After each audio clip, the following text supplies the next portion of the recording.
Welcome back to the channel, everybody. And today, with the scouting combine coming up in just a couple of days, I wanted to get a mock draft out here, a pre-combine mock draft.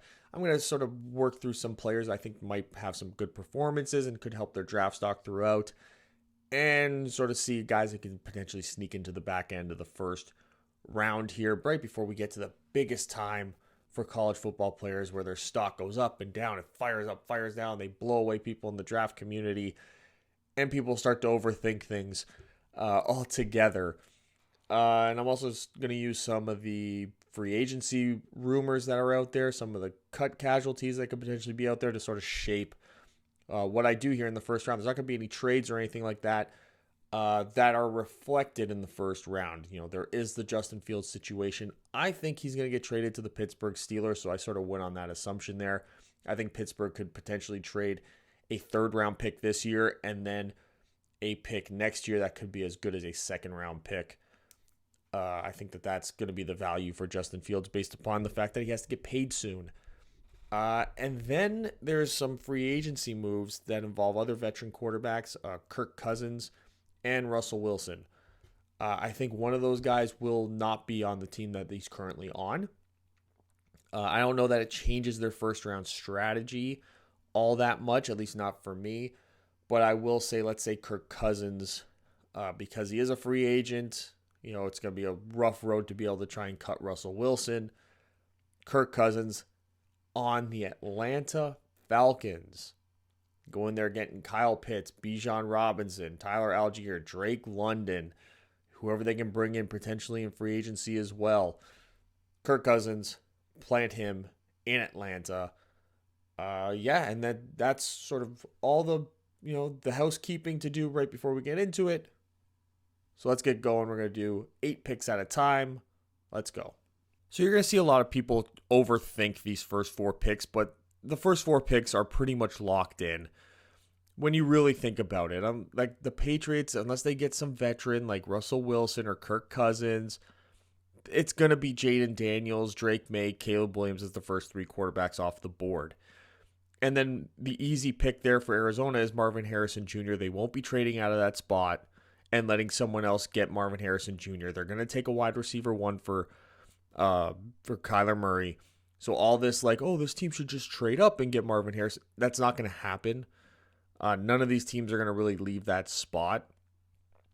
The draft really starts at number 5.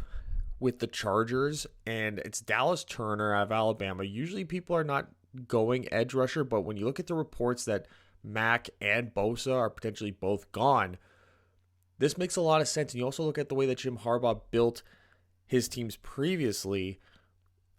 It's all through the trenches. And so having a guy like Tuli Tuipulotu who can be sort of like an early down edge guy for you, and then you can kick him inside. He's got the size to be the interior guy, a good edge setting run defender on early downs. Dallas Turner can be your all-purpose 3-down, true defensive end for the modern NFL, getting after the passer, and it's a good spot for him to be in. And it's going to be a big money saver. Bosa's on that bottom end of his career. Khalil Mack had a great season, but there's more depth to what actually led to that season and how his conversion rate and his win rate and all that kind of stuff. So the sustainability of that is also not that high, especially as they get older. And the price point with the cap issues, even though the salary cap went way up, which is going to bail out a lot of teams, they're still in that weird situation where maybe you do move on. And then you have Dallas Turner and Tuipulotu as your guys going forward. 2 very different style of player that I think will complement each other really well as you move on in the future. Giants go Malik Neighbors. Malik Neighbors get their wide receiver 1. Even if they pick up a wide receiver, they still, I think, would like to have another one. Jalen Hyatt, you're hoping you can develop him as a route runner. Wan'Dale Robinson had a great year towards the end of the season, but he's more of an interior slot guy. So you want to get true bodies out there. I don't know if Darius Slayton stays on the team or not. Titans go Joe Alt. So you're going to have Joe Alt, and you're going to have You got Skoronski out there, but Joel can come and be your left tackle right out the gate, and that's something that Brian Callahan's going to really want to develop for Will Levis. You want to get him something here. You want to start building that offensive line. Skoronski had some moments last year. You hope he can continue to develop. And then Jared Verse to the Atlanta Falcons, like I said at the top, assuming they get a veteran quarterback. I like Jared Verse going here. It's going to be an edge rusher for Raheem Morris, because he just came from a situation with the Rams where, they had Von Miller for half a year. They had Leonard Floyd for like a couple years, but you want to get that constant as your edge rusher, and I think he can do a lot of good work with Grady Jarrett and with David Onyemata on the interior, but getting a good edge guy out there is something Atlanta has generally not had. They got some potential out there with guys they've picked up. Arnold Ebiketie would be an example of that, but you want to get somebody who's got that high upside. Jared Verse, I think, is the perfect pick for them. Liatu Latu, I don't know if that's going to be as on the radar for Raheem Morris as Jared Verse. Maybe just getting a pure guy just to go after the passer like Verse would probably be higher on his to-do list. So now this next little area, the draft gets a little crazy. I think Roma Dunze is a pretty easy pick for the Bears to make if he's there. But then the Jets, they can really set a domino effect as well. Do they go with an offensive tackle? If you take an offensive tackle, I don't know if you're necessarily going to improve your offensive line overnight using rookies. You're on a 2-year plan, basically, with Aaron Rodgers. So for me, you go and get veterans for the offensive line, so you can sort of raise the floor of what their performance is to a certain level, and then just get Aaron Rodgers guys around him, because that wide receiver room is not that great. So like if Roma Dunze's there, I think that's an easy pick for them to make, but he is off the board the pick before. So why not take Brock Bowers, who can be like a bigger slot guy for you, who can block in the run game as well. He can be a great 3-down all-purpose tight end that I think Aaron Rodgers would have a lot of fun working with.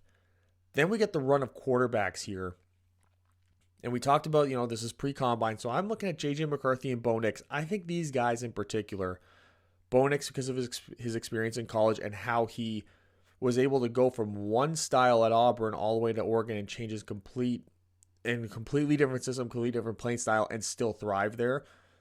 I think that'll be very appealing, even if Russell Wilson is not gone from Denver, for Sean Payton to look at and be like, okay, maybe it's not this year, but the year after that, or midway through the season, whatever. J.J. McCarthy, I look at him as being a guy who's going to do wonders for his draft stock just based upon his performance in the meetings.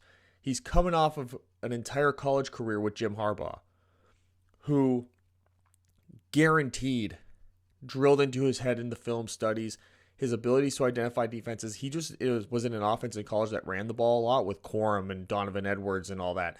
So I think he's going to blow people away in that process and find his way to be quarterback 4. Depending on what Jane Daniels does in these workouts, in these meetings, it wouldn't surprise me if J.J. McCarthy became quarterback 3. Perhaps he could play his way into that. I mean, I wouldn't necessarily count on it because, Gerard Mayo's stance on, I'm not trying to get political here, but he got political. His stance on that kind of stuff probably means he's going to take Jane Daniels regardless, but there could be a situation where J.J. McCarthy might even find his way into the top 10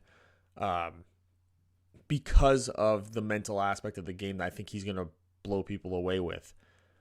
And then the Raiders and the Saints, they actually get 2 gifts falling right into their laps because of just how this draft is sort of playing out here. Olu Fashanu going to the Raiders, that's a great plug-and-play guy for them. He's going to have to switch sides to the right with Colton Miller, but, you hope he can make that transition. I think you get a good tackle right out the gate there with Jermaine Illuminor on his way out, Greg Van Roten on his way out. And then Talisi Fuaga, I think you can plug him in at tackle. You can maybe plug him in at guard as well. What you're doing with Andreas Pete, Trevor Penning, I think that Talisi Fuaga can come in and be, at the very least, a really great run blocker early on in his career. What's happening with Ryan Ramczyk? You don't really know with that either. The Colts go with Terry and Arnold. They lack so much talent and depth at the cornerback position. I think that this is where the corners can start to come off the board here. Liatu Latu to the Seahawks. They just got to generate some type of consistent pass rush. They had certain games like against the Giants where they got a lot of sacks, but they weren't really finding it from one player in particular. Everyone was sort of just, there wasn't any consistency in that. And I think with the new head coach there and the type of defense they want to run, I think his versatility will be really appealing to the Seattle Seahawks, and it'll be a good building block for the new regime. So now we're going to see the first interior offensive line come off the board. It's Jackson Powers Johnson from Oregon, the center, to the Jacksonville Jaguars.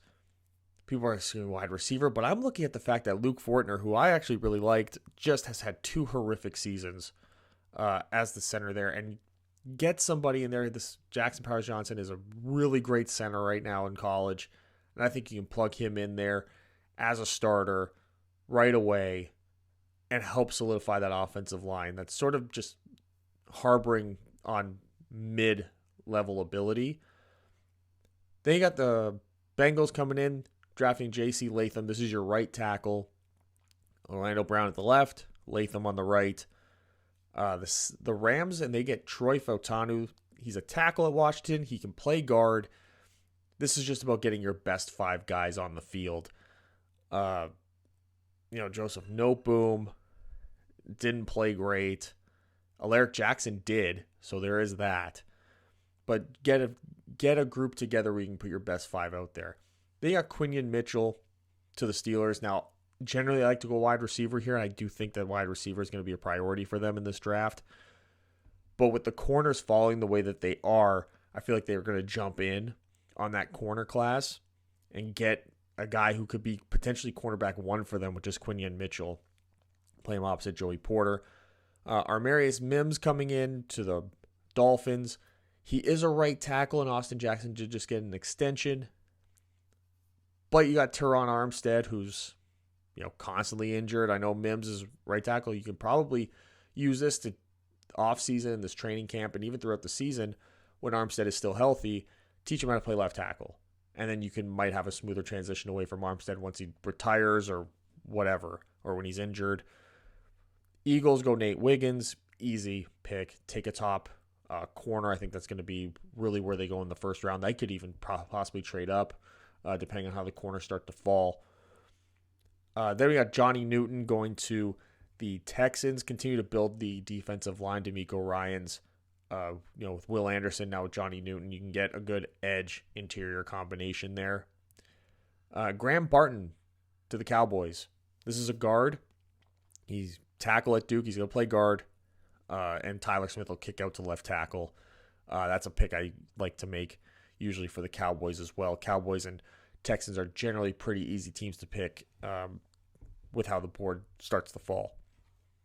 So here's Green Bay going Cooper DeJean. I think that's easy. That's such an easy pick for them to make. Get some more defensive back help. He can play safety as well if you need him to. Brian Thomas Jr. to the Bucks.